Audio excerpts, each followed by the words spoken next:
অনেক খোঁজার পরেও আদিবার কোনো খোঁজ না পেয়ে আদির পাগলপ্রায় অবস্থা। বাসার আশপাশ থেকে শুরু করে যত জায়গা খুঁজে নেওয়া সম্ভব খুঁজেছে, কিন্তু আদিবার সন্ধান পাওয়া গেল না। কোনো উপায় না পেয়ে আদি তার আঙ্কেলকে নিয়ে পুলিশের কাছে গেল। কেস ফাইল করে আদি মন শান্ত হচ্ছে না, বারবার মনে হচ্ছে সে অন্যায় করেছে। আদিবাকে বুঝিয়ে বললে এমনটা ঘটতো না। আদি অস্থির হয়ে উঠেছে দেখে জেসমিন বলল, ভাইয়া শান্ত হও, এত অস্থির হওয়ার কি আছে? সময় হলে নিজেই ফিরে আসবে। ফিরবে না। আদিবা আমার চেয়েও বেশি জেদি। আজ যদি আমার কথায় কষ্ট পেয়ে কিছু একটা করে ফেলে আমি কি নিয়ে বাঁচবো? পৃথিবীতে কেউই চিরদিন বেঁচে থাকে না। 2 দিন আগে আর পরে সকলকেই যেতে হবে। আদিবা যদি নিজেই এমন কিছু করতে চায়, এ নিয়ে আমরা এত ভেবে কি করব? চুপ, একটাও উল্টাপাল্টা কথা বলবা না। আদিবার কিছু হবে না। আদিবাকে ছাড়া আমি 1 মিনিটও বাঁচতে পারবো না, বুঝেছো? কিন্তু আদিবা আমার কাছে কি সেটা যদি এতদিনেও না বুঝে থাকো তাহলে আর কিছু বলার নেই এই ব্যাপারে। আর একটাও নেগেটিভ কথা আমি শুনতে চাই না। তোমরা প্লিজ বাসায় যাও। ওকে এত ভালোবাসো কেন? ও তোমার সব কথা মেনে চলে বলে? না, কথা শোনার জন্য কেউ কাউকে ভালোবাসে না, বরং ভালোবাসে বলেই কথা শুনতে বাধ্য করে, যাতে কখনো হারিয়ে না যায়। রাত বাড়ছে, যে যার বাসায় ফিরেছে। আদি আদিবাকে খুঁজতে খুঁজতে ক্লান্ত হয়ে বাসায় ফিরল। রাত প্রায় 3টার কাছাকাছি। আদি এসে বাসায় ঢুকতেই থানা থেকে ফোন আসলো। তারা আদির বর্ণনা অনুযায়ী কাউকে খুঁজে পেয়েছে। আদি একটু সময় নষ্ট না করে থানায় ছুটে গেল, কিন্তু সেখানে আদিবা নেই। আদি যেতেই পুলিশের গাড়ি করে পুলিশের একজন কর্মকর্তা তাকে নিয়ে বের হলো। কি হচ্ছে আদি কিছুই বুঝতে পারছে না। সে কয়েকবার অফিসারকে জিজ্ঞেস করলেও তিনি তাকে কোনো উত্তর দিল না। দেখতে দেখতে গাড়ি এসে থামলো হাসপাতালের সামনে। গাড়ি থেকে নেমেই আদির মাথা চক্কর দিল।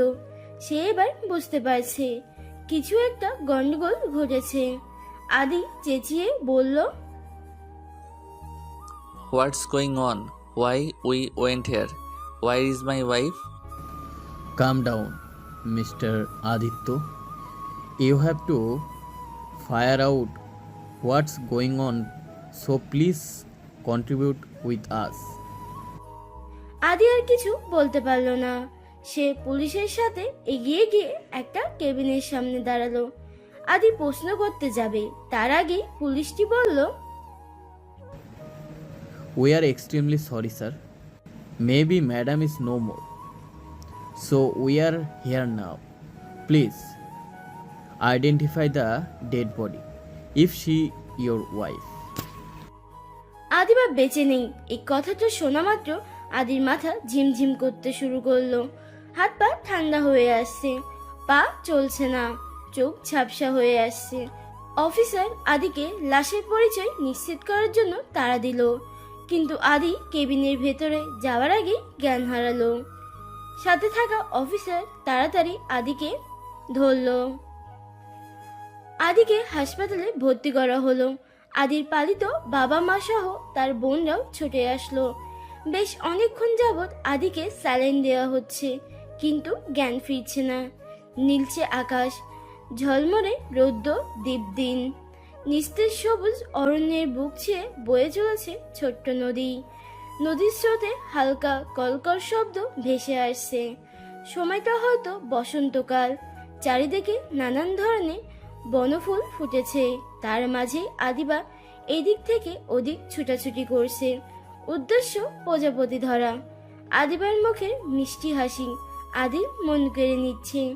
মুগ্ধ চোখে তাকিয়ে আছে সে আদিবার দিকে। প্রশান্তিতে মন ভরে উঠছে, কিন্তু তা দীর্ঘস্থায়ী হলো না। হঠাৎ আদিবা প্রজাপতির পেছনে ছুটতে ছুটতে কোথায় যেন হারিয়ে গেল। আদি গলা ছেড়ে আদিবাকে ডাকতে লাগলো। আদিবা? আদিবার নাম ধরে ডেকেই জেগে উঠল আদি। সাথে সাথে সবাই এসে বেডের পাশে ভিড় জমালো। আদি তার পালিত মায়ের দিকে তাকিয়ে বলল, আদিবা কোথায় মা? আদির কথায় উত্তর দিচ্ছে না দেখে আদি উঠে হাতের স্যালাইনটা খুলতে যাবে। ঠিক তখনই মাথার পাশ থেকে কেউ আদিকে চেপে ধরলো। আদি অবাক হয়ে তাকালো আর দেখলো আদিবা তার হাতে স্যালাইন ঠিক করে দিচ্ছে। আদিবা, তুই বেঁচে আছিস? মরে গেলে খুশি হতেন। আদি আর কিছু না বলে সবার সামনে আদিবাকে হ্যাচকা টান দিয়ে নিজের সাথে মিশিয়ে নিল। ভাইয়া কি করছেন এসব? সবাই দেখছে তো। আদিবার কথায় আদির কোনো প্রতিউত্তর ঘটল না। সে আদিবাকে জড়িয়ে রেখেছে। আদিবা বিব্রত হচ্ছে দেখে আদির মা সবাইকে নিয়ে বাইরে চলে গেলেন। হয়েছে তো, এবার ছাড়ুন। আমি পালিয়ে যাচ্ছি না, আমাকে পরেও জড়িয়ে ধরা যাবে। স্যালাইনটা আলগা হয়ে গিয়েছে, আগে সুস্থ হন। আদি আদিবাকে ছেড়ে রাগে চোখে তাকালো। আদিবা কিছুটা অবাক হয়ে প্রশ্ন করলো, কি হয়েছে? আদি কোনো উত্তর না দিয়ে টান দিয়ে স্যালাইনটা খুলে ফেলে দিয়ে আদিবার হাত ধরে টানতে টানতে বেরিয়ে আসলো। আরে কি করছেন? কোথায় যাচ্ছেন? আপনি সুস্থ না। আমাকে নিয়ে তোর ভাবতে হবে না, সিন ক্রিয়েট করিস না। বলতে বলতে আদি হাঁটতে লাগলো। আদি রেগে গিয়েছে, বুঝতে বাকি রইল না আদিবার। আদি কেবিন থেকে বেরিয়ে আসতে সবাই তার দিকে তাকালো। আদিবা গোবাচেরা মুখ করে বলল, আঙ্কেল। আদির বাবা এগিয়ে এসে বললেন, আদি কি করছিস বাবা? বৌমাকে ছাড়। আঙ্কেল, হাসপাতালের ফর্মালিটিসগুলো মিটিয়ে দিও, আমি বাসায় যাচ্ছি। আদি তুই আগে সবটা শুন প্লিজ। তোতা পাখিকে তো সাথে নিয়ে যাচ্ছি, আশা করছি তিনি নিজেই সবটা বলতে পারবেন। বলে আদি রক্ত চোখে তাকালো আদিবার দিকে। ভাইয়া আসলে আর একবার ভাইয়া বলে দেখো। যাই হোক আঙ্কেল, আসছি। মা সরি, তোমাকে পৌঁছে দিতে যেতে পারছি না, সাবধানে বাসায় যেও, পৌঁছে আমাকে জানিও। আমার কথা বাদ দে, বৌমার সাথে কিছু করিস না বাবা। এত চিন্তা করছো কেন বউ আমার? ওর কিছু হলে তো আমার বেশি সমস্যা হওয়ার কথা। যাই হোক তোতা পাখি, চলুন, আপনাকে অনেক কিছু শেখানোর আছে। আদিবা অসহায় চোখে তাকিয়ে আছে, কিন্তু আদি তাতে পাত্তা না দিয়ে আদিবাকে নিয়ে বাসায় ফিরল। আদি আদিবাকে নিয়ে বেডরুমে ঢুকে দরজা লক করে দিয়ে শান্তভাবে এগিয়ে গিয়ে সাইড টেবিল থেকে পানির গ্লাস নিয়ে আদিবার দিকে এগিয়ে দিল। আদির চোখ মুখে রাগ জল করছে, ভয়ে আদিবার গলা শুকিয়ে উঠেছে। সে কাঁপা কাঁপা হাতে গ্লাসটা নিয়ে ঢকঢক করে শেষ করলো। আদি শান্ত হয়ে বিছানায় বসলো। তারপর বলুন কি হয়েছিল? আসলে ভাইয়া আদিবা পুরো বাক্য শেষ করার আগেই আদি চেঁচিয়ে উঠল, যা যা প্রশ্ন করব স্পষ্ট ভাষায় ঝটপট উত্তর দিবি। কোথায় ছিলি এতক্ষণ? আর হাসপাতালে কি ঘটেছিল? ভাইয়া আবার ভাইয়া বলিস? সরি। ভয় পাচ্ছিস কোন দুঃখে? আমি তোকে বকা দিয়েছি বা গায়ে হাত তুলেছি? ভয় লাগলে কি করব? ভয় পেতে হবে এমন কাজ করিস কেন তাহলে? আমি শুধু আপনাকে বোঝাতে চেয়েছিলাম। কি বোঝাতে চেয়েছিলি? আমি এতদিন তোর সাথে যা যা করেছি ভুল করেছি? আদিবা উত্তর দিল না, চুপ করে আছে। উত্তর দে। আপনি করলে দোষ নেই, আমি করলে দোষ। আপনিও তো নিলয় ভাইয়ার সাথে আমাকে দেখে সন্দেহ করেছিলেন, আর আমি যখন সেম কাজটাই করলাম আপনি আমাকে বাসা থেকে বের করে দিলেন। আমি বের করে দিয়েছিলাম? বাহ, যাই হোক, আমি যখন তোকে সন্দেহ করেছিলাম আমার বয়স কত ছিল?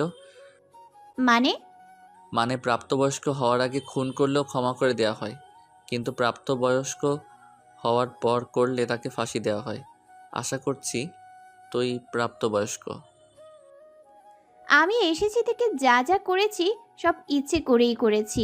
অযথা আপনাকে জাগিয়ে রাখা, রান্না করানো, বারবার ফোন করে বিরক্ত করা, সবই বুঝে শুনে করেছি। আর সবচেয়ে বড় কথা, আপনি অফিসে যাওয়ার পরপরই আপনার আঙ্কেল আর বোনেরা এসেছিল। তারা সারাদিন এখানেই ছিল। তাদের সাথে আমি কোনো খারাপ আচরণ করিনি, ভালোভাবে সময় কাটছিল। হঠাৎ আপনার বোন জেসমিন জানতে চায় আমাদের এভাবে বিয়ে হলো কেন, কেন সোজা প্রস্তাব দিয়ে বিয়ে হলো না, আপনি এত নাটক করে বিয়ে করলেন কেন। তখন আমি তাদের সব ঘটনা খুলে বলি। আপনার বাড়ি ছাড়ার কারণ, আমার প্রতি রাগ, এখনকার মনোমালিন্য, সব কিছুই খুলে বলি। সব শুনে ওরাই প্ল্যান করে। আপনি যেভাবে আমাকে সন্দেহ করে 6টা বছর মৃত সেজে পার করে দিয়েছেন, আমিও ঠিক সেম কাজটাই করব। সন্দেহ করে বাসা ছেড়ে বেরিয়ে যাব, তারপর অ্যাক্সিডেন্টের অভিনয় করব আর আপনাকে বোঝাবো অতিরিক্ত শাসন করলে কেমন লাগে। করলামও তাই। হাসপাতালের সমস্ত ব্যবস্থা আঙ্কেল করে দিয়েছিলেন। আদিবার কথা শুনে আদি স্থির চোখে তাকিয়ে বলল, তার মানে তুই আমাকে আমার ভুলের শাস্তি দিতে চেয়েছিলি? আমি আপনাকে শাস্তি দিতে চাইনি, আমি শুধু বোঝাতে চেয়েছিলাম। কি বোঝাতে চেয়েছিলে? আমি তোকে ভালোবাসি না, তাই তো? না, ভালোবেসেও যে অত্যাচার করা যায় সেটাই বোঝাতে চেয়েছিলাম। আমি যে সেদিন আপনাকে সারা রাত জাগিয়ে রেখেছি জোর করে নয়, ভালোবেসে। আপনাকে প্রেশার দিয়েছি সেটাও ভালোবেসেই, কিন্তু এই ভালোবাসায় ভালো লাগা ছিল না, ছিল বিরক্তি। আদিবার কথায় আদি একটু হাসলো, তবে এই হাসি মন খোলা হাসি নয়, তাচ্ছিল্যের হাসি। আপনি হাসছেন? মিথ্যা বলবো না, তোর উপরে বিরক্ত হইনি সেটাও বলবো না, তবে আমি যে আদিবাকে ভালোবাসি তার উপর বিরক্ত হইনি। বিরক্ত হয়েছি বদলে যাওয়া আদিবার উপর। আমি বদলে যাওয়া বিষয়গুলোকে বড্ড ঘৃণা করি। তুই যদি ছোট থেকেই এমন থাকতি আমি বিরক্ত হতাম না, এতদিনে মেনে নিতে শিখে যেতাম। আমি পুরনোতে সীমাবদ্ধ, তাই নতুনত্ব আমাকে ছুঁতে পারে না। মানে বুঝলাম না। দেখ, আমি 6 বছর আগেও যে আদি ছিলাম এখনও তাই আছি। এই 6 বছরে অনেক মেয়ের সাথে পরিচয় হয়েছে, কিন্তু আমি এখনও আদিবাতে আটকে আছি। আগেও ছিলাম, আমার আচরণে এতটুকু পরিবর্তন আসেনি, বদমেজাজি। তবে আগের আদি, তুই ছোট থেকে চুপচাপ, কখনো প্রতিবাদ করতে দেখিনি। আর ভালোবাসা সেটা তো আমার জন্য কখনো ছিলই না। আমি যাই করতাম তোর কাছে ভুল মনে হতো। তোর কাছে যাওয়াকে তুই ভয় পেতে, কিন্তু বিয়ের দিন তুই ইচ্ছে করে আমাকে নিজের কাছে টানলি। আমি জানতাম এটাও তুই মন থেকে করিসনি। যা করছিস তার পিছনে নিশ্চয়ই কোনো কারণ আছে, তবে আমার ভুল বোঝানোর জন্য এতটা স্যাক্রিফাইস না করলেও হতো। মানে? আদিবার কথায় আদি শান্ত চোখে তাকিয়ে জবাব দিল, ঘোরানো ফিরানো কথা আমার পছন্দ না দিবা, তাই সরাসরি বলছি। তুই আমাকে বোঝানোর চেষ্টা করেছিস আমি তোর উপর অত্যাচার করেছি, আমিও বুঝেছি, তবে এটা আমার সাথে বেড শেয়ার করার আগে সেটা বোঝালে ভালো হতো। যাই হোক, ব্যাগ গোছা, আমি টিকিট নিয়ে আসছি। আদির কথা শুনে আদিবার প্রচণ্ড অবাক হলো, প্রশ্নবোধক চাহনিতে তাকালো। কিসের টিকিট? চিন্তা করে দেখলাম আমি আসলেই ভুল করেছি, যা করে ফেলেছি সেটা তো আর ফিরে আসবে না। তবে তোর জীবনটা নষ্ট করার অধিকার আমার নেই। একজন ভুলে ভরা মানুষের সাথে জোর করে আটকে রেখে তোর সারাটা জীবন নষ্ট করার মানে হয় না। তাই আমি তোকে মুক্তি দিব। জোর করে আর যাই হোক ভালোবাসা হয় না, তাই তোকে দেশে পাঠিয়ে দিব। চিন্তা করিস না, আমি তোর ভরণ পোষণের দায়িত্ব এড়িয়ে যাব না। শুধু তোকে আমার শাসন থেকে মুক্তি দিচ্ছি। যদি সঠিক কাউকে পাস তার কাছে চলে যাস, আর যতদিন না পাচ্ছিস নিজের স্বাধীন মতো জীবন কাটা। বলেই আদি উঠে গেল। আদিবা কিছু বলতে চেয়েছিল, কিন্তু সুযোগ পায়নি। আদি এই রাতের বেলাতেও বেরিয়ে গিয়েছে। আদিবা অবাক চোখে তাকিয়ে আছে। আদি ফিরতে ফিরতে ভোর রাত। আদি আসতেই আদিবা ছুটে গেল। আদিবা কিছু বলতে যাবে, তখনই আদি বলে উঠল, সকাল 10টায় টিকিট রেডি হয়ে নে। বলছিলাম কি, আদিবা 2 দিন হলো আমি ঘুমাই না, একটু ঘুমাতে দিবি প্লিজ? তোকে তো একা একা পাঠাতে পারবো না, গিয়ে দিয়ে আসবো। বলতে বলতে আদি ঘরে গিয়ে দরজা লক করে দিল। আদিবার জানলা দিয়ে দেখলো আদি সত্যি ঘুমাচ্ছে, কিন্তু আদিবার চোখে ঘুম নেই। সে তো এমন কিছু চায়নি, শুধু আদিকে তার ভুলগুলো বোঝাতে চেয়েছিল। কিন্তু আদি তো সব ভুল বুঝলো। এই ছেলেটা এত তেড়া কেন? কখনো মনের কথা বোঝে না। ভাবতে ভাবতে কখন চোখ লেগে গেল আদিবা বুঝতে পারেনি। সকালে আদির ডাকে ঘুম ভাঙল আদিবার। আদিবা, ফ্লাইটের সময় হয়ে গিয়েছে, তাড়াতাড়ি ওঠ। কিরে ওঠ। আদিবা কোনো রকম চোখ মেলে তাকাতে আদি তাকে টেনে ওয়াশরুমে গিয়ে চোখে মুখে পানি দিয়ে দিল। সে বিশাল ব্যস্ত, কথা বলার যেন সুযোগ নেই। সে নিজেই কথা বলে চলেছে। সোফায় কেউ ঘুমায়? অন্য রুমে ঘুমাতে পারলি না? বলছিলাম কি, এখন কিছু শোনার সময় নেই, টেবিলে খাবার রাখা আছে, গিয়ে খেয়ে নে। আমি তোর ব্যাগ গুছিয়ে দিচ্ছি, যা যা। আদিবা এবার কিছু বলার সুযোগ পেল না। কিছুক্ষণ পরে আদি এসে আদিবাকে নিয়ে বেরিয়ে পড়ল। আদিবা খায়নি, সেটা হয়তো আদি লক্ষ্য করেনি। আদি ডাইভ করছে, আদিবা শুধু ছটফট করছে কিছু বলার জন্য, কিন্তু আদি একেবারেও সুযোগ দিচ্ছে না। গাড়ি যতই এগোচ্ছে আদিবার অস্থিরতা ততই বাড়ছে। আদিবার ছটফট দেখে আদি এবার প্রশ্ন করলো, কিছু বলবি? বলতে দেরি হলেও আদিবার উত্তর দিতে দেরি হলো না। আমি ফিরে যাব কেন? আপনি আমাকে দেশে নিয়ে যাচ্ছেন কেন? তুই এখানে কার কাছে থাকবি? আমি ছাড়া কাউকেই তো চিনিস না। আমি অন্য কারোর সাথে থাকবো কেন? আমাদের বিয়ে হয়েছে, আমরা একসাথে থাকবো, তাই না? আদি একবার আদিবার দিকে তাকালো। দুজন মানুষের মনে কোনো মিল নেই, শুধুমাত্র বিয়ে হয়েছে বলে সারা জীবন একসাথে থাকতে হবে এর কোনো মানে নেই। তুই তোর মতো করে জীবনটা সাজিয়ে নে, যেভাবে থাকতে ইচ্ছে হয়, যা যা করতে ইচ্ছে হয় তাই কর। তোর জীবন যাপনের জন্য যত টাকা প্রয়োজন আমি দিব। আমি কি বলেছি আমি দেশে ফিরে গিয়ে স্বাধীনভাবে জীবন কাটাতে চাই? বলিসনি, তবে আমার ভুলগুলো চোখে আঙুল দিয়ে বুঝিয়ে দিয়েছিস। ভাইয়া, হাজার হোক আমাদের বিয়ে হয়েছে। আদি কোনো উত্তর দিল না। আদিবা তাকে এত করে বোঝানোর ট্রাই করলো, তবু কাজ হলো না। আসলে আদি খুবই তেরা টাইপের ছেলে, নিজে যা বোঝে সেটাই করে, কোনো কারণেই তার সিদ্ধান্ত বদলায় না। আদিবারা বাসায় পৌঁছালো রাতের বেলা। তাদের দেখে বাসার সবাই অবাক। আদিবার চোখে মুখে বিষণ্ণতা থাকলেও আদির আচরণে কোনো রকম কষ্টের ছাপ নেই। সে বাসায় ঢুকে বলল, আমি খুব ক্লান্ত, কেউ আমাকে বিরক্ত করো না প্লিজ। আদির কাছে পাত্তা না পেয়ে সবাই আদিবাকে জেকে ধরলো। কি হয়েছে আদিবা কিছু বলতে পারছে না, তার শুধু কান্না পাচ্ছে। সে বেশ জোরেই কেঁদে ফেললো। আদি বিরক্ত হয়ে পেছনে ঘুরল। কি হচ্ছে কি মা? ওর কাছে এভাবে জবাবদিহি চাইছো কেন? নিজের বাসায় কি আসতে পারবে না নাকি? ঘরের মেয়ে ঘরে ফিরে এসেছে, এতে এত প্রশ্নের কি আছে? যাই হোক আদিবা, তুই আমার সাথে আয়, যা বলার সকালে বলো। আদিবা এই সুযোগটা মিস করতে চায় না, তাই আদির বলার সাথে সাথে আদিবা ঘরে চলে গেল। আদি ড্রেস চেঞ্জ করছে, আদিবা তার দিকে তাকিয়ে আছে। আদি বিষয়টা লক্ষ্য করাই একটু থেমে বলল, লাজ লজ্জা কি সব বিসর্জন দিয়ে দিয়েছিস?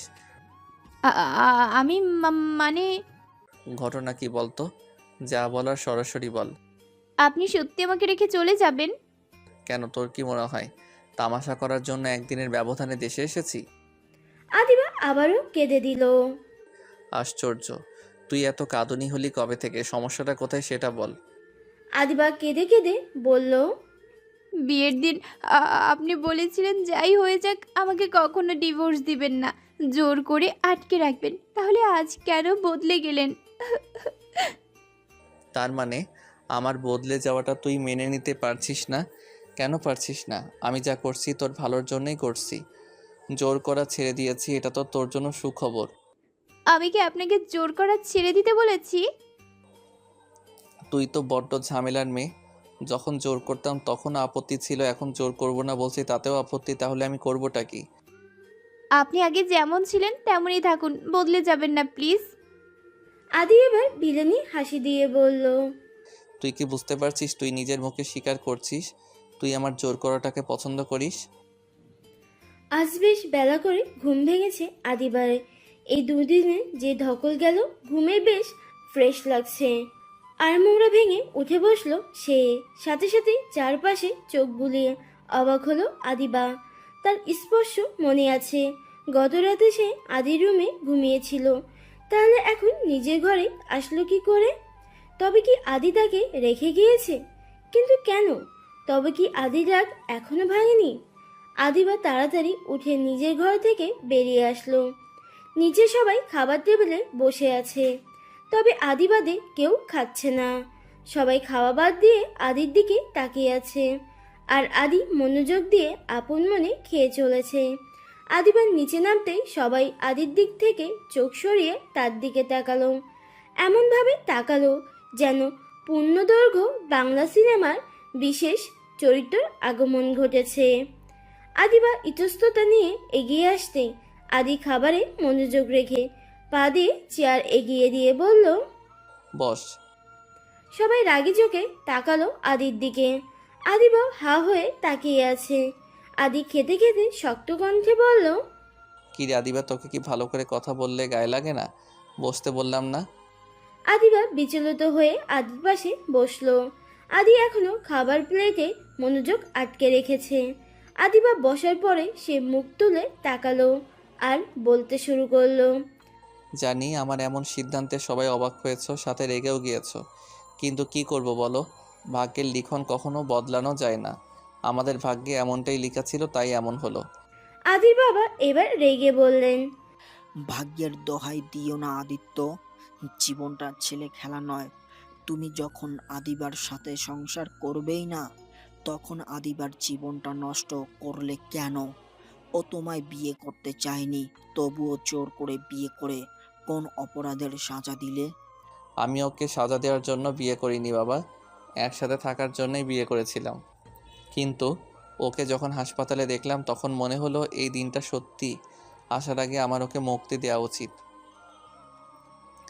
মানুষ নিজের স্বভাব যতই বদলানোর চেষ্টা করুক পুরোপুরি বদলাতে পারে না। আমিও হয়তো পারবো না। তখন দেখা যাবে আদিবা আমার হাত থেকে বাঁচতে দুনিয়া ছেড়ে চলে যাওয়ার সিদ্ধান্ত নিল। তখন তার মানে তুমি সিদ্ধান্ত নিয়েছো? হ্যাঁ, আর আমার সিদ্ধান্ত কোনো কারণেই বদলাবে না। তবে তোমাদের কাছে আমার একটাই অনুরোধ, এই ঘটনাকে কেন্দ্র করে আদিবাকে প্রেশার দিও না।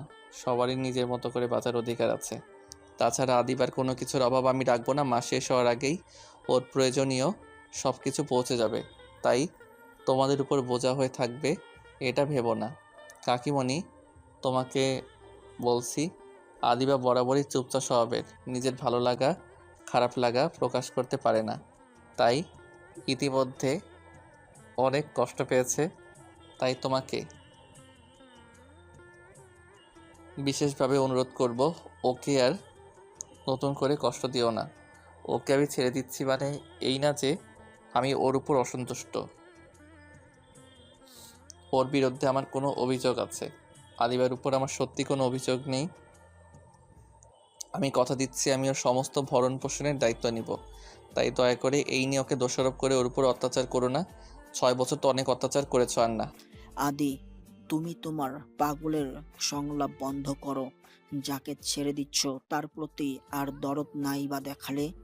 বাবা, আবারও উল্টাপাল্টা কথা বলছো। আমি ওকে ছাড়ছি না, মুক্তি দিচ্ছি। যাই হোক, শেষে একটা কথা বলি, তোমরা যদি ওর সাথে খারাপ ব্যবহার করো তাহলে ওকে অন্য কোথাও রাখবো।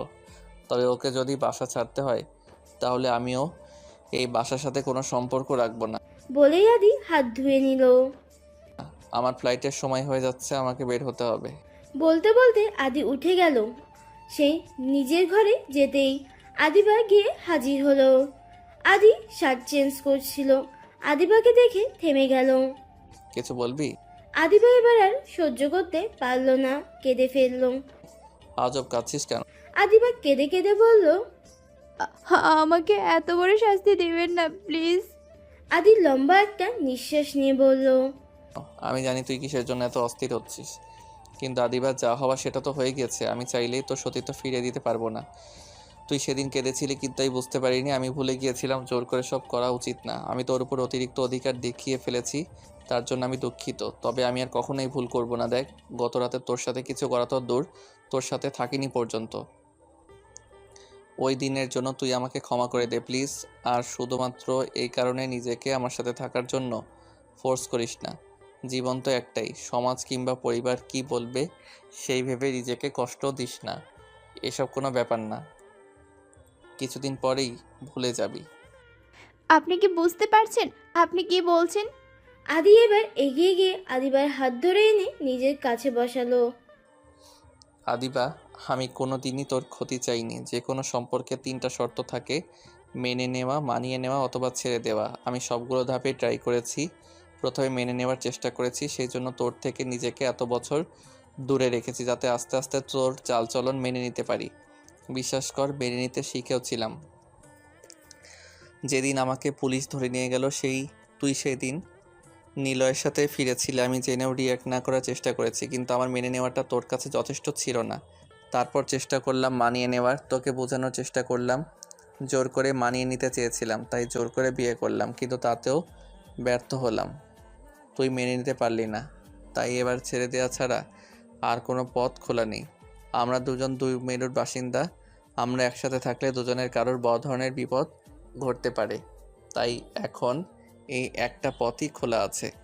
আদিবা আদির কথার কোনো জবাব দিতে পারছে না। ভেতরটা যেন ভেঙে চুরমার হয়ে যাচ্ছে।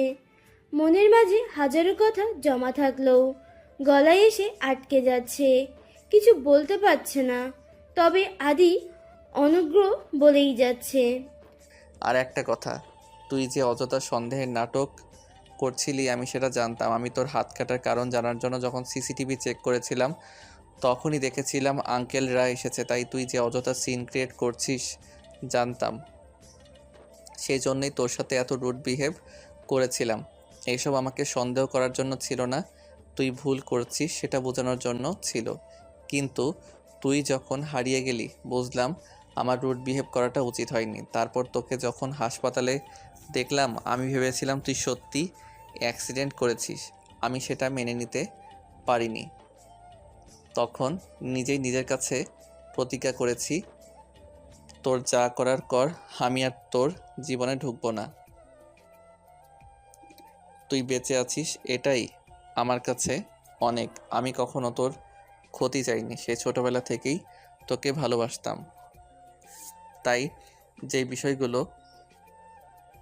তোর জন্য ক্ষতিকর সেখান থেকে তোকে বিরত রাখার চেষ্টা করতাম। তুই ব্যথা পেলে শাস্তি দিতাম যাতে পরের বার আরও সাবধান হস। সে যাই হোক, আমার ভালোবাসার পদ্ধতিটা ভুল ছিল, তাই এখন থেকে দূর থেকে চাইবো তুই ভালো থাক।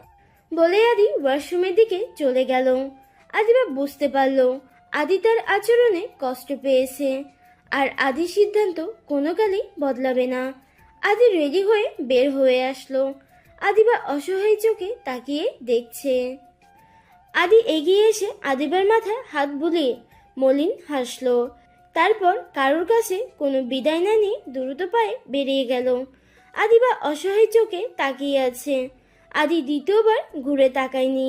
আদি বের হতে না হতেই অরিন ছুটতে ছুটতে এসে হাঁপাতে হাঁপাতে বলল, আদিবা, আদিবা, ভাইয়াকে তুই যেতে দিস না, ওকে একটু আটকা, যে করেই হোক আটকা। আদিবা একবার বাইরের দিকে আবার অরণ্যের দিকে দেখছে। তাকিয়ে কি দেখছিস মুখ করে? ভাইয়া আজ তোকে ছেড়ে নয়, এ দুনিয়া ছেড়ে চলে যাওয়ার জন্য বের হয়ে গেল। অরণ্যের কথা শুনে আদির মা এগিয়ে এসে বললেন, কি সব আবল তাবল বকছিস অরিন? অরিন এবার চোখের পানি ছেড়ে বলল, আমি আবল তাবল বকছি না মা, দেখো ও চিরকুট লিখে গিয়েছে। বলেই অরিন একটা চিরকুট এগিয়ে দিল। আদির মা সেটা পড়তে শুরু করলো। মা বাবা, তোমাদের কাছ থেকে বিদায় নেওয়ার মুখ আমার নেই। আমি জানি না চিরবিদায় কি করে নিতে হয়, তাই কাউকে বিদায় জানাতে পারলাম না। আর আদিবার কাছ থেকে বিদায় নেওয়ার সাহস আমার নেই। এই মুখের দিকে তাকিয়ে বিদায়ের কথা বলার হিম্মত আমার কোনোদিন হবে না, তাই এভাবে বিদায় নিচ্ছি। যাই রে আদিবা, হয়তো আর কোনোদিন আর দেখা হবে না, তবে আমি যেখানে থাকি না কেন সবসময় চাইবো তুই ভালো থাক, দোয়া করিস সুখী হ। আমার জন্যও দোয়া করিস। এপারে তো আমার বেপরোয়া ভালোবাসা পূর্ণতা পেল না, ওপারে যেন পূর্ণতা পায়। আজকাল প্রতিটা সকাল উৎকণ্ঠার ভেতরে কাটে আদিবার। উৎকণ্ঠার সাথে চাপা উদ্বেগ। অল্পতে অস্থির হয়ে পড়ে সে। গেটের সামান্য শব্দ হতেই ছুটে যায়, কান খাড়া করে শুনি কেউ এসেছে কিনা। দিন দিন কেমন যেন পাল্টে যাচ্ছে মেয়েটা। খাওয়া দাওয়ার ব্যাপারে বড্ড উদাসী ভাব দেখাচ্ছে। খেতে চাই না বললেই চলে। আগে চুপচাপ থাকলো, বাসার কাজ করাতে বেশ আগ্রহী ছিল, কিন্তু আজকাল কোনো ব্যাপারেই কোনো উৎসাহ নেই। কিন্তু গেট খোলার খুব আগ্রহ। সে বারেবার হাসি মুখে গেটের কাছে যায় আর ফিরে আসে মলিন মুখে। আদিবার এমন আচরণের কারণ বাসার সবাই বুঝে। কেটে গেছে দুটি মাস। আদি চলে গিয়েছে, ফোন করে জানিয়েছে সে ভালো আছে, আর কখনো বাসায় ফিরবে না সেটাও জানিয়েছে। কিছুদিন যাবৎ শরীর বিশেষ ভালো যাচ্ছে না আদিবার। পেটে একটা চাপা ব্যথা অনুভব করছে। এই উপসর্গটি তার নতুন। কোনো কিছু নিয়ে চিন্তা হলে পেটে তীক্ষ্ণ যন্ত্রণা হতে থাকে। ডাক্তার দেখানোর দরকার বোধ হয়, কিন্তু সময় করে যাওয়া হচ্ছে না বললে ভুল হবে। সে নিজেই যাচ্ছে না। প্রতিদিনের মতন নতুন একটা সকালের সূচনা হলো। ভোর 7টার কাছাকাছি। সবাই ঘুমাচ্ছে, শুধু ঘুম নেই আদিবার চোখে। আদিবা উঠে শাড়ি গায়ে দিল, চুল আশ্রে গায়ে পাতলা চাদর জড়িয়ে ঘর ছেড়ে বের হতেই মা অবাক হয়ে বললেন, কোথায় যাচ্ছিস তুই? আদিবা অস্বস্তি নিয়ে জবাব দিল, এই একটু রাস্তায়। রাস্তায় কি?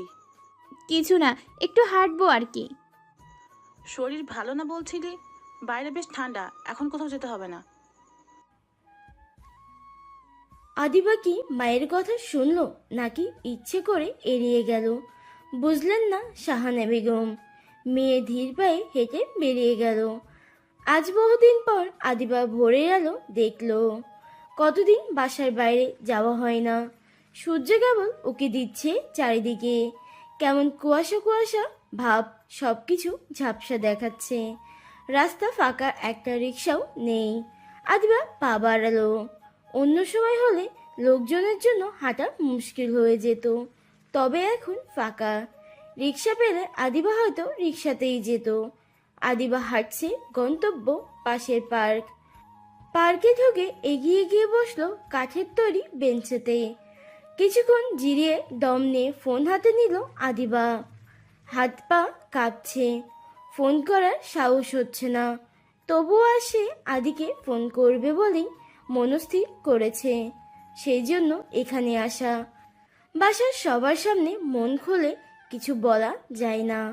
অবশেষে সকল জড়তা ভেঙে আদিবা ফোন করেই ফেলল, কিন্তু অপর পাশ থেকে কোনো উত্তর পাওয়া যাচ্ছে না। বেশ কয়েকবার ফোন করার পরে কেউ একজন ফোন ধরল। হ্যালো। কণ্ঠটা শুনে ভেতরটা ধক করে উঠল। থমকে গেল আদিবা। কতদিন পরে আদির গলা শুনল, কিন্তু নিজের মুখ দিয়ে কথা বের হচ্ছে না। অপর পাশ থেকে আবারও বলল, কে বলছেন? আদিবা এবারও উত্তর দিতে পারল না।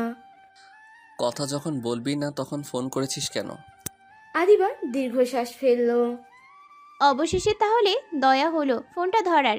আমি ফোন করেছি দেখেও ধরলেন না। আদিবার কথা শুনে ফোনের অপর পাশে কিছুক্ষণ নীরব রইল। তারপর উত্তর আসলো, আমি ফোনের কাছে ছিলাম না, তাই ধরতে পারিনি।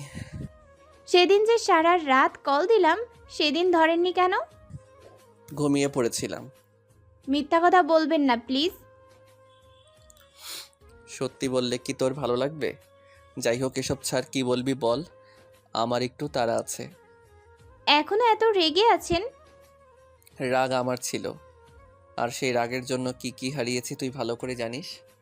তাই এখন আর রাগটা করি না, তাই শুধু শুধু ভুলভাল কথা বলিস না। তাছাড়া তুই আমার রাগের হিসেব নিতে ফোন করিসনি নিশ্চয়ই, তাই কি বলবি সেটা বল। আমি মানে ডিভোর্সের ব্যাপারে কিছু বলবি? চমকে উঠল আদিবা। ডিভোর্স? কিসের ডিভোর্স? আদি কি তাহলে তাকে ডিভোর্স দিয়ে সিদ্ধান্ত নিয়েছে? ডিভোর্স মানে? কেন, বাবা তোকে কিছু বলেনি? কি বলবে? ভেবে দেখলাম ডিভোর্স দিতে 6 মাসের বেশি সময় লাগে। দেখা গেল তোর কাউকে পছন্দ হলো, কিন্তু ডিভোর্সের জন্য বিয়ে করতে পারছিস না, তাই ভাবছি আগেই ডিভোর্সটা করে রাখি। বাবাকে বলেছি তোর জন্য ভালো একটা ছেলে দেখতে। আদির কথায় চোখের কোণ বেয়ে 2 ফোঁটা জল গড়িয়ে পড়ল। আদিবা ফুপিয়ে কাঁদছে, কিন্তু আদিকে বুঝতে দিচ্ছে না। তুই কি কাঁদছিস আদিবা? কই না তো। আমাকে তুই কোনোদিনই ফাঁকি দিতে পারিসনি, তাই আজ অযথা এই অসম্ভব চেষ্টাটা নাইবা করলি। আজাইরা কারণে কান্নাকাটি করা তোর অভ্যাসটা এবার বদলানো উচিত। চোখের জল এত সস্তা নাকি যে কথায় কথায় ঝরাতে হবে? চোখের জল কি বাজারে বেচা কেনা হয়? তাহলে সেটা সস্তা নাকি দামি বিচার করলেন কিভাবে? তুই কী কী কারণে কতটা কাঁদতে পারিস তা অন্তত আমার চেয়ে ভালো আর কেউ জানে না। এখন নিশ্চয়ই ভাবছিস আমি খুব মহান হয়ে গিয়েছি, তাই তোর সব ইচ্ছে এত সহজে পূরণ হতে দিচ্ছি। সে আনন্দেই কাঁদছিস, তাই না? কিন্তু আমি শুধু তোর জন্য না, নিজের জন্যও এই সিদ্ধান্ত নিয়েছি। আমি এই দায়বদ্ধ সম্পর্কের মধ্যে আর থাকতে চাই না। আপনি কি বলছেন বুঝতে পারছেন? দিন বদলেছে তো, আজকাল কাউকে অত বুঝি না, বোঝার ক্ষমতা হারিয়ে ফেলেছি বোধহয়। এত কঠিন হওয়ার ভান কেন করছেন? আমি ভানটান করি না, আমি এমনই, আর তুই সেটা জানিস। আমাদের একসাথে কাটানোর সময়গুলো ভুলে গেছেন? ভুলিনি কিছুই, তবে ভোলা উচিত। এসব মনে রেখে কোনো লাভ তো নেই, তাই ভোলার চেষ্টা করছি। পারবেন ভুলতে? না পারার কি হলো, মানুষ পারে না এমন কোনো কিছুই নেই পৃথিবীতে। আমরা কি একসাথে থাকতে পারি না? আদি হাসলো, চাপা কণ্ঠস্বরে জবাব দিল, পারি বলছিস? তুই বড্ড আবেগী। আদি বা কখন কি বলিস নিজেই জানিস না। এখন এমনভাবে কথা বলছিস যেন তোকে আমি ছেড়ে দিয়েছি, কিন্তু সত্যিটা তো এমন না। সত্যিটা হলো আমি তোকে ছাড়িনি, বরং জোর করে ধরে রাখতে চেয়েছিলাম, কিন্তু আমি তোর যোগ্য ছিলাম না, তাই ধরে রাখতে পারিনি। তাহলে এখন আমায় অপরাধী বানাতে চাইছিস কেন? যদি বলিস আমি অপরাধী, হ্যাঁ আমি অপরাধী। ভালোবাসার অপরাধে আমি অবশ্যই অপরাধী। একজনকে বেপরোয়াভাবে ভালোবেসেছিলাম, তাই আমার ভালোবাসা পূর্ণতা পায়নি। ভালোবাসার বিনিময়ে শরীর পেয়েছে, কিন্তু মনটা অধরাই রয়ে গেল। এর চেয়ে বড় শাস্তি আর কি হতে পারে? এই অপরাধে আরো শাস্তি দিতে চাস? কোনো উত্তর দিল না আদিবা। আদিবা, আমার একটু তাড়া আছে, এখন রাখি। রাখবেন? হুম। ঝটপট উত্তর দিয়ে ফোন কেটে দিল আদি।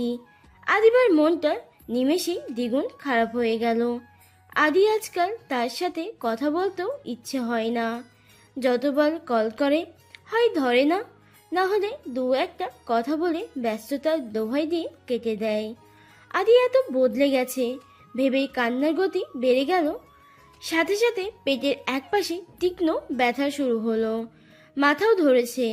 আদির কথা ভাবলেই আজকাল শরীর খারাপ করছে। এখন আর কথা বলা সম্ভব নয়, তাই ফোন রেখে উঠে বাসার উদ্দেশ্যে হাঁটা দিল, কিন্তু শরীর সায় দিল না। আবারও বেঞ্চে বসে পড়ল। ঘিপ ঘিপ করে ব্যথা বাড়ছে। আদিবা জানে কিছুক্ষণ পর এই ব্যথা কমে যাবে, তাই ওখানে বসে রইল। ধীরে ধীরে ব্যথা কমলো, বেলা বাড়ল। আদিবা আবারও আদিকে ফোন করলো, কিন্তু ফোন বন্ধ।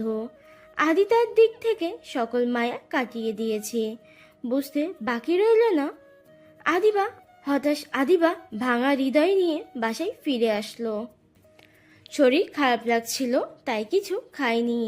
মেডিসিন বক্স থেকে 2টা ট্যাবলেট নিয়ে এক নিমেষে গিলে ফেললো সে। তারপরে দরজা বন্ধ করে শুয়ে পড়ল। যখন ঘুম ভাঙল বেলা গড়িয়ে সন্ধ্যা। আদিবা পেন কিলারের সাথে ঘুমের ট্যাবলেট খেয়েছিল, তাই এতক্ষণ ঘুমিয়েছে। আজকাল আদিবা প্রায় ঘুমের ট্যাবলেট খায়, কারণ ঘুম পাখি তাকে বিদায় জানিয়েছে অনেক আগেই। মাথা ভারী ভারী লাগছে। আদিবা নিজে এক কাপ চা করে নিয়ে ছাদে গেল। সারাদিনে খাওয়া বলতে এই চাটুকু। সবাই ডেকেছিল, কিন্তু কারুর ডাকে ঘুম ভাঙেনি তার। চা হাতে চেয়ে আছে বিশাল আকাশের দিকে। আসলে সে নিজের জীবনে সমীকরণ মেলানোর চেষ্টা করছিল, কিন্তু এই সমীকরণের সমাধান নেই। তাই কিছুক্ষণ পর নিচে নেমে আসলো। খাবার টেবিলে তার ডাক পড়ল। আদিবা খেয়ে যা। আমার খিদে পায়নি, তোমরা খাও। তা পাবে কেন? আমার ছেলেটাকেই তো খেয়েছিস, আর খিদে পাবে কেন? কটমট করে বলল আদির মা। আদিবা মাথা নিচু করে নিজের ঘরে ফিরে আসলো। আবারও কান্না পাচ্ছে। আদিবা ফোন হাতে নিয়ে আদিকে একবার কল দিল, কিন্তু ফোনটা আবারও বন্ধ দেখালো। রাত বাড়ছে, সবাই ঘুমের রাজ্যে পাড়ি জমিয়েছে। আদিবা বসে বসে বই পড়ছে। হঠাৎ বাসার কলিং বেল বেজে উঠল। আদিবা ঘাড় ঘুরিয়ে দেওয়াল টাঙানো ঘড়ির দিকে তাকালো। ঘড়ির কাঁটা রাত 2:40 এত রাতে কে আসবে? নিশ্চিত মনের ভুল। আদিবা আজকাল প্রায় ভাবে কলিং বেল বাজছে, কিন্তু দরজা খুলে দেখে কেউ নেই। মনের ভুল তাই গুরুত্ব দিল না। আবারও বেজে উঠল কলিং বেল। পরপর কয়েকবার বাজার পর আদিবা নিচে গিয়ে দরজা খুলল। সাথে সাথে সারা শরীর কেঁপে উঠল, চোখ দুটো চিকচিক করে উঠল, বুকের বাঁ পাশে চিনচিন ব্যথা অনুভব হচ্ছে, পা দুটো যেন আটকে গেছে মনে হচ্ছে। আদিবা তাকিয়ে আছে, তখন বাইরে থেকে শক্ত কণ্ঠ ভেসে আসলো। ভিতরে কি ঢুকতে দিবি? ঠান্ডায় তো এবার জমে যাব। আদিবার মুখে কথা ফুটল না, চোখ বেয়ে নোনা জল গড়িয়ে পড়ল। নীরব কান্না, হাউমাউ কান্নার রূপ নিল আদিবা। কোনো কিছু না ভেবে বেরিয়ে গিয়ে আদিকে জড়িয়ে ধরে কাঁদতে শুরু করলো। আদি কিছুটা অপ্রস্তুত হয়ে বলল, কি হচ্ছে কি আদিবা? আমি বাইরে থেকে এসেছি, গায়ে কত জীবাণু থাকতে পারে, ছাড় বলছি। আদিবা আরো শক্ত করে জড়িয়ে ধরল। আরে কি হচ্ছে কি? এত কান্নার কি হলো, বলবি তো? আদিবা এবারও কিছু বলতে পারল না। আদি তাকে এক হাতে জড়িয়ে নিয়ে অন্য হাতে ব্যাগ নিয়ে ঘরে ঢুকলো। সান্ত্বনা দিতে দিতে নিজের ঘরে নিয়ে গেল আদিবাকে। দেখি, চোখ মোস, বোকা মেয়ে, এভাবে কেউ কাঁদে? কে শুনে কার কথা? আদিবা কেঁদেই চলেছে। আদি এবার ধমক দিল। কান্না বন্ধ করতে বললাম না? বেয়াদব মেয়ে, কথা শুনিস না কি জন্যে? আদি নিজেই এবার আদিবার কান্না মুছে দিল। চল, চোখে মুখে পানি দিয়ে দেই। লাগবে না। বেশ, তাহলে তুই বস, আমি ফ্রেশ হয়ে আসছি। বাসার সবাইকে ডাকবো? দরকার নেই, সকালে তো সবার সাথে দেখা হবে, এখন কাউকে ডেকে তোলার প্রয়োজন নেই। বলেই আদি ওয়াশরুমে চলে গেল। ফ্রেশ হয়ে ফিরে এসে আয়নার সামনে দাঁড়িয়ে চুল মুছছে। তখন আদিবা বলল, আপনি হঠাৎ আসলেন? কেন, আমার আসা নিষেধ? আমি তা বলিনি, সকালে তো বললেন আসবেন। বলেছিলাম আমার তাড়া আছে, ফ্লাইটের সময় হয়ে গিয়েছিল। ও বাই দ্য ওয়ে, যে জন্য এসেছি তোর জন্য একটা সারপ্রাইজ আছে। সারপ্রাইজ? ওয়েট দেখাচ্ছি। বলেই আদি এগিয়ে গিয়ে ব্যাগ খুলল। কে যেন আদিবার ভয় লাগছে। সে বসা থেকে উঠে দাঁড়ালো। আদি ব্যাগ হাতে নিয়ে এসে আদিবার সামনে বসে একটা কাগজ বের করে দিল আদিবার হাতে। এটা কিসের কাগজ? নিজেই দেখ। আদিবা মনোযোগ দিল কাগজে, সাথে সাথে মাথা চক্কর দিল, হাত থেকে কাগজটা পড়ে গেল। সাথে আদিবাও। আদি তাড়াতাড়ি হাত বাড়িয়ে ধরল। আদিবা, আদিবা কি হয়েছে? তাকা আমার দিকে। আর এইসব কি ধরনের মজা? চোখ খোল। আদি অস্থির হয়ে আদিবার চোখে মুখে পানি দিল, কিন্তু তাতেও জ্ঞান ফিরল না আদিবার। আদি এবার পুরোপুরি অস্থির হয়ে পড়ল। আদি চিৎকারে ঘুম ভাঙল সবার। আদিবাকে হাসপাতালে নিয়ে যাওয়া হলো। আদিবার শরীর ভয়ঙ্কর খারাপ করেছে, রক্ত সুগার ওঠানামা করছে, হার্টবিট মিস করছে। তাকে হাসপাতালে ভর্তি করা হয়েছে। জ্ঞান ফেরার কোনো সম্ভাবনা দেখা যাচ্ছে না। মনে হচ্ছে যেন পরম শান্তিতে ঘুমাচ্ছে সে। অসুস্থ মস্তিষ্ক স্বপ্নহীন হয়, তাই জ্ঞান হারালে আমরা স্বপ্ন দেখি না, কিন্তু আদিবা দেখছে ভয়ঙ্কর এক স্বপ্ন। আদি জোর করে তাকে দিয়ে ডিভোর্স পেপারে সাইন করিয়ে নিচ্ছে, অথচ সে সাইন করতে চায় না। আদিবা চিৎকার করে বলছে, আমি সই করব না, কিন্তু কেউ তার কথা শুনছে না। আদিবার দম আটকে আসছে, কষ্ট হচ্ছে, সে কাঁদছে, কিন্তু কেউ তাকে পাত্তা দিচ্ছে না। তীব্র যন্ত্রণা নিয়ে আদিবা জেগে উঠল আর বাচ্চাদের মতো চেঁচিয়ে বলল, ভাইয়া কই? আমি ভাইয়ার কাছে যাব। নার্স ডাক্তার ছুটে এলো। বাসার সবাইকে ভেতরে আসার অনুমতি দেওয়া হলো। আদিকেও ভেতরে আসতে বলা হলো। বেডে আদর্শ হয়ে বসে আছে আদিবা, হাতে স্যালাইন লাগানো। সবার সাথে আদি এগিয়ে এসে বেডের পাশে দাঁড়ালো। মুখে কোনো কথা নেই। ডাক্তার আদিবার হার্টবিট পরীক্ষা করে বিদায় নিলেন। আদি এখনো মুখ কালো করে ওইভাবেই দাঁড়িয়ে আছে। আদিবা এবার প্রশ্ন করলো, কই কি হয়েছে ভাইয়া? আপনি এমন মুখ কালো করে রেখেছেন কেন? আদি মুখ তুলে তাকালো, চোখ দুটো লাল হয়ে আছে, তার চোখে মুখে হিংস্রতা প্রকাশ পাচ্ছে। আদিবা হতভম্ব হলো, সাথে সাথে আদি চেঁচিয়ে উঠল। কাকিমণি, তোমার মেয়েকে চুপচাপ থাকতে বলো, তা না হলে আমি ওকে খুন করে ফেলবো। ইচ্ছে তো করছে এখনই করে ফেলি। বলেই আদি এগিয়ে গেল। আদিবা অবাক হওয়ার সাথে ভয়ও পেল, তাই একটু পিছিয়ে গেল। শান্ত হ আদি, ও হয়তো বুঝতে পারেনি। বললেন আদিবার মা।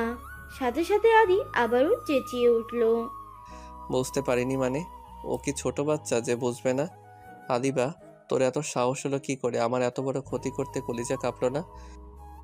কি করেছি আমি? আবার প্রশ্ন করছিস? ওই কে মরেছিল যে তুই একদম নাওয়া খাওয়া ছেড়ে সন্ন্যাসী হতে চেয়েছিলি? বাচ্চার কথা নাই বা ভাবলি? নিজের কথা তো একটাবার ভাবা উচিত ছিল। এটা জানার পর যে আমি তোকে মারতে মারতে হাড় হাড্ডি সব গুঁড়া করে দিব, জানতি না? বাচ্চা? কিসের বাচ্চা? মুরগির বাচ্চা। এমন একটা ভাব নিচ্ছিস যেন তুই কিছুই জানতি না। কিরে, তুই মা হতে যাচ্ছিস জানার পরেও প্রতিদিন পেইন কিলার সাথে আবার ঘুমের ট্যাবলেট কি করে খেলি? জবাব দে। বাচ্চা পেটে পেইন কিলার খাওয়া যায় না, জানিস না? বাচ্চার কত ক্ষতি হয়েছে জানিস? আদিবা কিছু বলতে পারল না, সে এমন কিছু শোনার জন্য প্রস্তুত ছিল না, তাই আদির দিকে অবচোখে চোখে তাকিয়ে আছে। মুখটা দেখো, যেন ভাজা মাছটা উল্টে খেতে জানে না। একটা কথা কান খুলে শুনে নে আদিবা, আমার বাচ্চার যদি কিছু হয় তোকে আমি ছাড়বো না। আপনি এসব কি বলছেন? তার মানে আমি মা হতে চলেছি? না, আমি বাবা হতে চলেছি। ওই বাচ্চা শুধু আমার। কথা ছিল তোকে আমি মুক্তি দিব, বাচ্চা দেওয়ার কথা তো ছিল না। তাই বাচ্চা শুধুই আমার। তাছাড়া যে মা 2 মাসেই বাচ্চার খেয়াল রাখতে পারে না, সে সারা জীবনের দায়িত্ব কি করে নিবে? বলেই হনহন করে বেরিয়ে গেল আদি। আদিবা এখনো অবাক চোখে তাকিয়ে আছে। মা, উনি এসব কি বলে গেলেন? সাথে সাথে শাহানা বেগম উত্তর দিলেন। ডাক্তার বলেছে তুই শারীরিকভাবে বাচ্চার জন্য ফিট না, নিয়মিত খাবার না খাওয়ায় দুর্বল হয়ে পড়েছিস। তাছাড়া তোর রক্তে পেন কিলার পাওয়া গিয়েছে, যা বাচ্চার জন্য ক্ষতিকর। সেটা শুনেই আদি খেপে গিয়েছে। আমাদের সবাইকেও অনেক কথা শুনিয়েছে, কেন তোকে ডাক্তার দেখায়নি, ওকে কেন জানায়নি। কিন্তু বাচ্চা? কোথা থেকে এসেছে বুঝতে পারছিস না তো? আমি বলে দিচ্ছি, উড়ে উড়ে এসেছে, তোর পেটে বাচ্চা উড়ে এসেছে, তাই তুই বুঝতে পারিসনি। আদির কথায় আদিবা বিরক্ত চোখে দরজার দিকে তাকালো।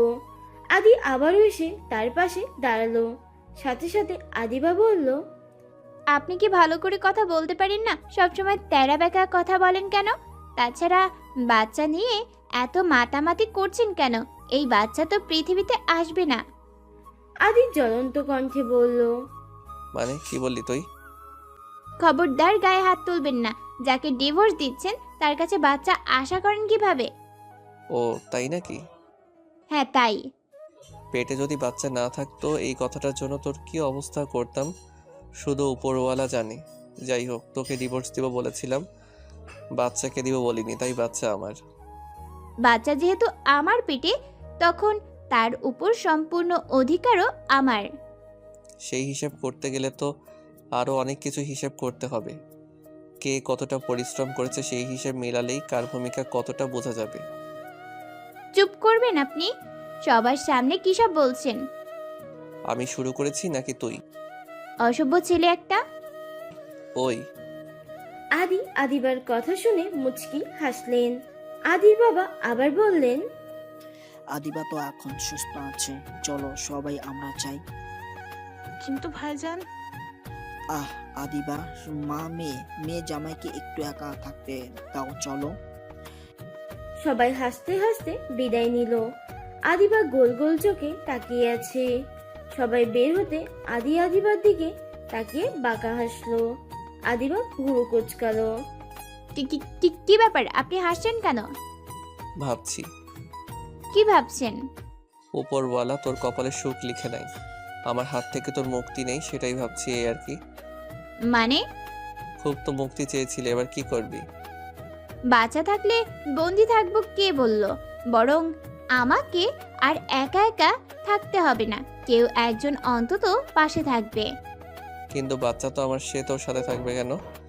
আমার পেটে বাচ্চা, তাহলে আপনার হলো কি করে? শোনেন, আপনার মতো বজ্জাতের সাথে আমি কোনো সম্পর্ক রাখবো না, তাই বাচ্চার কথা ভুলে যান। দরকার হলে আমি কেস ফাইল করব, তবু বাচ্চাকে ছাড়বো না। তাহলে আপনার বাচ্চা আপনি নিয়ে যান, আমি আপনার বাচ্চা পেটে ধরবো না। তবে রে দাঁড়া, দেখাচ্ছি মজা। খবরদার বলছি, কাছে আসবেন না। আদিবার চেঁচামেচি শুনে ডাক্তার ছুটে আসলো। কি হচ্ছে কি? আপনারা এসব কি করছেন? ও ম্যাডাম, আপনি আসছেন, ভালোই হয়েছে। আচ্ছা, আমাকে একটা কথা বলুন, বাচ্চার উপর মায়ের অধিকার বেশি নাকি আমার মানে বাবার অধিকার বেশি? এটা কেমন প্রশ্ন? বাচ্চার উপর দুজনের অধিকারই সমান। কিন্তু আমার বাচ্চার মা সেটা মানতে নারাজ। এখন আমার কি করা উচিত? আমি তো কিছুই বুঝতে পারছি না। বুঝবেনও না ম্যাডাম, এই সাইকোর কথা কেউ বুঝে না, আপনিও বুঝবেন না। যাই হোক, আপনি আমার কথা শোনেন। আসলে ইনি মানে আমার বাচ্চার বাবা আমাকে ডিভোর্স দিয়ে ছেড়ে দিতে চায়, কিন্তু বাচ্চাকে ধরে রাখতে চায়। তাই আমি বলেছি আমি বাচ্চা জন্ম দিব না, এই নিয়ে ঝামেলা। আজব তো। আপনি বলুন ম্যাডাম, এটা কেমন বিচার? ওর আমাকে ছেড়ে দিতে ইচ্ছে হচ্ছে, ছেড়ে দিক, তাই বলে আমার বাচ্চা দিয়ে যাবে না? 10টা না 5টা, একটা মাত্র বাচ্চা, আমার প্রথম বাচ্চা। এমনিতেই আজে বাজে ওষুধ খেয়ে অনেক ক্ষতি করে ফেলেছে। আদি আর আদিবার কথা শুনে ডাক্তার হেসে ফেললো। আচ্ছা, আপনি বাইরে যান, আমি আপনার স্ত্রীর সাথে একটু কথা বল। তা বলুন, কিন্তু ও আমার স্ত্রী না, জোর করে বিয়ে করেছিলাম, তাই স্ত্রী বলবেন না, বলুন আমার বাচ্চার মা। আচ্ছা, আপনার বাচ্চার মায়ের সাথে একটু কথা বলি। বলুন, আমি যাচ্ছি। বলে আদি চলে গেল। ডাক্তার ম্যাম আদিবার পাশে বসলো। এবার বলো তো কি সমস্যা? আসলে কিভাবে যে বলবো, উনি আমাকে একটুও ভালোবাসে না, শুধু বাচ্চার জন্য আমাকে ব্যবহার করতে চাইছে। তাই আমি অ্যাবর্শন করে ফেলবো, মানে ওকে বলবো বাচ্চা নষ্ট করে ফেলেছি, তারপর অনেক দূরে চলে যাব, সেখানে গিয়ে বাচ্চা নিয়ে থাকবো। উনি আমাকে অনেক কষ্ট দিয়েছে, এবার ওনার পালা। কিন্তু ওনার কথাই তো তা বোঝা যাচ্ছে না, বরং মনে হচ্ছে বাচ্চার খবরে খুব খুশি হয়েছেন। তা তো হবেই, সব বাচ্চাকে তো ভালোবাসবে, কিন্তু আমাকে বাসে না। জানেন, 2 মাস আমার সাথে কোনো কথা বলেনি। আপনাকে ভালোবাসে না কে বলতো? যে ছেলে সন্তানকে ভালোবাসে সে অবশ্যই তার স্ত্রীকে ভালোবাসে। আদিবা এবার কিছু বলল না, তাকিয়ে আছে ডাক্তারের মুখের দিকে। বোকামি, দূরে গিয়ে কষ্ট দিতে হবে কেন? বরং তুমি চাইলে এই বাচ্চার দোহাই দিয়ে তোমার বরকে দিয়ে যা খুশি করিয়ে নিতে পারো। তাছাড়া বাবা মায়ের আলাদা আলাদা প্রয়োজনীয়তা আছে, একার পক্ষে সেই প্রয়োজনীয়তা মেটানো তোমার সম্ভব না। আপনি ওনার সাথে থাকুন, বাচ্চা পৃথিবীতে আসুক, তারপর যা সিদ্ধান্ত নেওয়ার আপনারা নেবেন। তাছাড়া এই অবস্থায় ডিভোর্স হবে না। এভাবে তো ভাবিনি, আপনি ঠিকই বলেছেন। আমি এতদিন যা যা করতে পারিনি, এই বাচ্চাকে দিয়ে তো সব করাতে পারবো। এই তো বুদ্ধিমতির মতো কথা। আমি এবার আসি, তাহলে কিছুক্ষণ পর তোমাকে ছেড়ে দেওয়া হবে। অসংখ্য ধন্যবাদ আপনাকে। ডাক্তার মুচকি হেসে বেরিয়ে গেল। আর বারান্দায় আদির সাথে দেখা হলো। আদি দাঁড়িয়ে দাঁড়িয়ে অপেক্ষা করছিল। তাকে দেখে ডাক্তার বলল, আপনার স্ত্রীও না, সরি, স্ত্রী না, আপনার বাচ্চার মায়ের দিকে খেয়াল রাখবেন। উনি কিন্তু বাচ্চার জন্য একদমই ফিট না। কোনো মতেই মেন্টাল প্রেশার দেবেন না, হাসি খুশি রাখার চেষ্টা করবেন। আদি মাথা নাড়ালো। সন্ধ্যায় আদিবাকে বাসায় নিয়ে আসা হলো। আদি তাকে নিজের রুমে নিয়ে গেল। এই রুমে নিয়ে আসলেন কেন? আমি আমার রুমে যাব। যান, তবে বাচ্চাকে আমার ঘরে রেখে যান, আমি আমার বাচ্চার সাথে ঘুমাবো। আজব তো, বাচ্চাকে রেখে যাব কি করে? সেটা আমি কি করে বলবো, সেটা তো আপনি জানেন। আপনার সাথে আমি পারবো না জানি, কিন্তু মিস্টার, বাচ্চার বাবা কান খুলে শুনে নিন, আমার সাথে একদম উচ্চ স্বরে কথা বলবেন না। ডাক্তার বলেছে এমন করলে বাচ্চার ক্ষতি হবে। ঠিক আছে, বলবো না। আমার বাচ্চার জন্য আমি সব বদভ্যাস বদলাতে পারি। আমার বাচ্চা এমনভাবে বলছেন যেন আপনার একার বাচ্চা। আমার একার বাচ্চাই। আপনি আমার সাথে এভাবে কথা বললেন, পেটে ব্যথা হচ্ছে, আর মনে হয় বাঁচবো না। ঢঙ্গি মেয়ে কোথাকার, আমি তো জোরে কথা বলিনি। বলেছেন এক্ষুনি ক্ষমা চান, না হলে ব্যথা কমবে না। বুঝেছি, আমার কপালে দুঃখ লেখা হয়ে গিয়েছে। যাই হোক, সরি। বাচ্চাটাকে প্রেশার এভাবে দিয়েন না। এভাবে বললে হবে না, কান ধরে বলুন। মানে কি? বলবেন না তাই তো? দেখেছো বাবু, তোমার বাবা তোমাকে একটুও ভালোবাসে না। তুমি ব্যথা পাচ্ছ জেনেও ক্ষমা চাইবে না। হয়েছে হয়েছে, বাচ্চার কাছে আমাকে অপরাধী বানাতে হবে না, এই যে কান ধরছি। আদি কানে ধরতে আদিবার খিলখিল করে হেসে উঠল। নিস্তেজ রাতেই সেই হাসি বড্ড মিষ্টি শোনালো।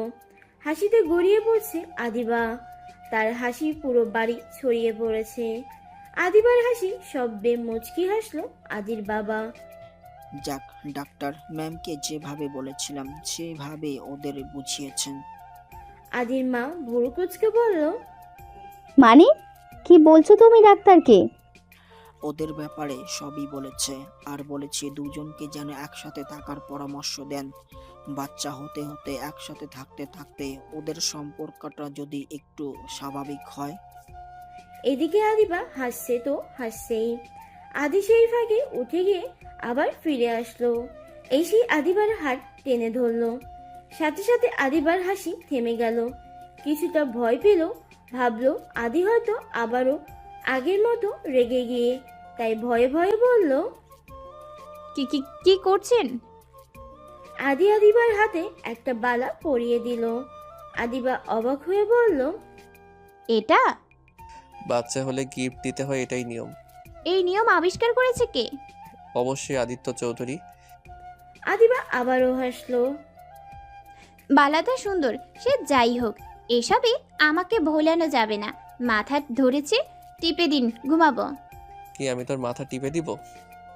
আমার বাচ্চার বাবা যেন কে বেশি কথা বললে পাও টিপাবো। বুঝেছি বুঝেছি, কি আর করা যাবে, দিচ্ছি, আপনি শুয়ে পড়ুন, আসছি। আদি দরজা লক করে এসে আদিবার মাথায় হাত বুলাতে শুরু করেছে। আদিবার সাথে সাথে বলে উঠল, উফ, হচ্ছে না, সুন্দর করে দিন। দিচ্ছি। বলেই আদি অসম্ভব এক কাণ্ড ঘটিয়ে বসলো। আদির কাণ্ডে আদিবা পুরো জমে গেল, গায়ে কাটা দিল। আদি একটানে আদিবার শাড়িটা সরিয়ে তার পেটে মুখ ডুবিয়ে দিল। কি করছেন এসব? কি ধরনের অসভ্যতা এটা? অসভ্যতা হতে যাবে কেন? আমি আমার বাচ্চাকে আদর করছি, এতে কারো কিছু বলার নেই। আমার যতক্ষণ ইচ্ছা ততক্ষণ আদর করব, যেভাবে ইচ্ছা সেভাবে আদর করব। বলেই আদি আবার নিজের কাজে মনোযোগ দিল। ভাইয়া, এমন করবেন না, আমার কেমন যেন লাগছে। ভাইয়া? কে কার ভাইয়া? ফালতু প্রশ্ন আর ফালতু কাজ দুটোই বন্ধ করুন। আদিবার কথায় আদির কানে ঢুকলো না। সে আবারও নিজের কাজে মন দিল। এবার শুধু পেট না, আদিবার সারা শরীরময় বিচরণ করছে সে। আদিবার চাপা কণ্ঠে বলল। আদি বাঁকা হেসে উত্তর দিল, কি করছেন? ছাড়ুন। বাচ্চা যখন আমার বাচ্চার মাও আমার বাচ্চার মাকে আমি আদর করব, তাতে তুই আলিবা বাধা দেয়ার কে? আদিবা উত্তর দিল না, কিন্তু তার ফুপানো কান্না আদির চোখ এড়াতে পারল না। আদি উঠে এসে সযত্নে চোখের পানি মুছিয়ে দিয়ে বলল, দেখি তাকা আমার দিকে, কি হয়েছে, কাঁদছিস কেন? আদিবা চোখ বন্ধ করে অন্যদিকে মুখ করে আছে, চোখ বেয়ে নোনা জল গড়িয়ে পড়ছে। এত অভিমান আমার উপর? আপনি আমায় একটুও ভালোবাসেন না। আর যদি বাচ্চা না আসতো আমায় ডিভোর্স দিয়ে দিতেন। তোর তাই মনে হয়? ডিভোর্স পেপার তো নিয়ে এসেছেন, তাই না? তাই নাকি? তুই পেপারটা ভালো করে দেখেছিলি? আদিবা চোখ খুলল। মানে? ওরা ডিভোর্স পেপার ছিল না, ওটা আমার প্রত্যয়নপত্র ছিল, যার মানে আমি আর কখনো বিদেশে যাব না, এখন থেকে এখানেই থাকবো। আর এই সিদ্ধান্ত আমি 2 মাস আগে নিয়েছিলাম। আদিবা অবাক চোখে তাকালো আদির দিকে। আদি হাসলো। বিয়ের দিন বলেছিলাম আমি বেঁচে থাকতে কোনোদিন তোকে ডিভোর্স দিব না, দরকার হলে আরো 3টা বিয়ে করব, তবু তোকে ছাড়বো না, মনে আছে কথাটা? কিন্তু এই 2 মাস? তোকে শাস্তি দেওয়ার ইচ্ছে আমার ছিল না, সব কাগজপত্র আর অফিস গোছাতে আমার একটু সময় লাগতো, সেই জন্যই তোকে রেখে গিয়েছিলাম। মিথ্যা বলবো না, আসলে তুই যে আমায় ভালোবাসিস সেটা বোঝানোর জন্যই এইভাবে রেখে গিয়েছিলাম। তবে বিশ্বাস কর, তুই প্রেগনেন্ট জানলে এমন করতাম না। আমি ভেবেছিলাম আমাকে হারিয়ে তুই আমার প্রতি ভালোবাসাটা বুঝবি, তুই এত কষ্ট পাবি বুঝতে পাইনি রে। আমাকে তুই ক্ষমা করে দে আদিবা। আপনি আমার কাছে ক্ষমা চাইছেন? যাকে ভালোবাসি তার কাছে ক্ষমা চাইতে পারবো না? আমি তোর জন্য কি কি পারি আজও বুঝলি না পাগলি? সারা পৃথিবী যদি এক পাশে আর তুই অন্য পাশে থাকিস, আমি আদি তোকেই বেছে নিব। তোর মতো করে কেউ কখনো আমার মন ছুঁতে পারিনি, জানিস তো? একজনে আসক্ত ভালোবাসা সবসময় সুন্দর হয়। আমি জন্ম জন্মান্তর এ আদিবাতে আসক্ত থাকতে চাই। তুই ছিলি, আছিস, আর শুধু তুই থাকবি। এত ভালোবাসেন আমায়? সন্দেহ আছে? আমার ওপর আপনার কোনো রাগ নেই? যাকে ভালোবাসা যায় তার উপর রাগ করা যায় না। আলী রাদিয়াল্লাহু তাআলা আনহু বলেছেন, যদি কাউকে সারা জীবনের জন্য বন্ধু বানাতে চাও তবে মনের মাঝে একটা কবর খুঁড়ে নাও, যেখানে তার করা ভুলগুলো কবর দিতে পারবে। কারণ মানুষ মাত্রই ভুল করবে। আমি সেই কবরটা 6 বছর আগেই খুঁড়ে ফেলেছি, যদিও তুই কখনো ভুল করিস না। আচ্ছা দিবা, তোর মনে আমাকে একটা কবর খোঁড়ার জায়গা দিবি প্লিজ, যেখানে আমার ভুলগুলোকে ছুঁড়ে ফেলতে পারবো? আদিবা উত্তর দিতে পারল না, আবারও কেঁদে ফেলল। একদম কাঁদবি না বলে দিলাম। কাঁদলে কিন্তু ওয়াশরুমে আটকে রাখবো। আদিবা চোখ মুছতে মুছতে জবাব দিল, আমি তো আটকেই থাকতে চাই। আদির বেপরোয়া ভালোবাসার মায়ার জন্ম জন্মান্তরে আটকে থাকতে চাই। রচনা করতে চাই বেপরোয়া ভালোবাসার নতুন অধ্যায়। দিবেন সেই সুযোগ আমায়?